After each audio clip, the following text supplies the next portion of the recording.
Jungtinės Amerikos valstijos ar Trumpo administracija, kaip mes čia pavadinsim, vis tiek tai yra vienas ir tas pats, privers mus dėrėti su ta pačia Baltarusija. Ten dabar paskutinės naujienos iš Kijevo, tai labai panašu, kad vadovaujant federalinių tyrimo biuro karininkui antikorupcijos biuras ėmėsi artimiausios Zelenskio aplinkos.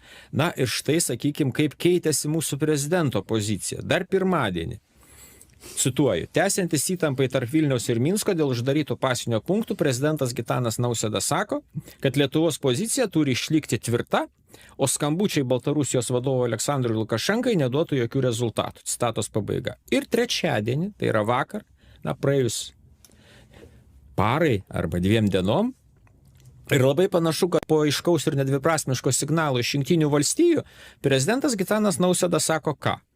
Ogi sako taip, kad Lietuva yra pasirengusi techninio lygio deryboms, kol kas tokia išlyga, kad išsaugot veidą techninio lygio deryboms su Baltarusija, tačiau nori kalbėti ne tik apie sienos uždarimą, bet ir kitus probleminius klausimus, įskaitant ir kontrabandinių balionų keliamą grėsmę. Ir jau visai prieš pat prasidedant mūsų laidai, aš atsidariau vieną iš pagrindinių Lietuvos portalų ir ten publikacija paskelbta visiškai šviežiai 14 valandų 30 minučių. Štai ką sako buvęs ambasadorius, JAF ambasadorius Baltarusijoje, Džordžas Krolas.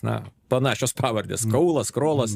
Ką jisai sako? Jisai sako štai, teigia, kad savo vilkikus Lietuva galės susigrąžinti ir dabar dėmesio pradėjusi dialogą su Minsku.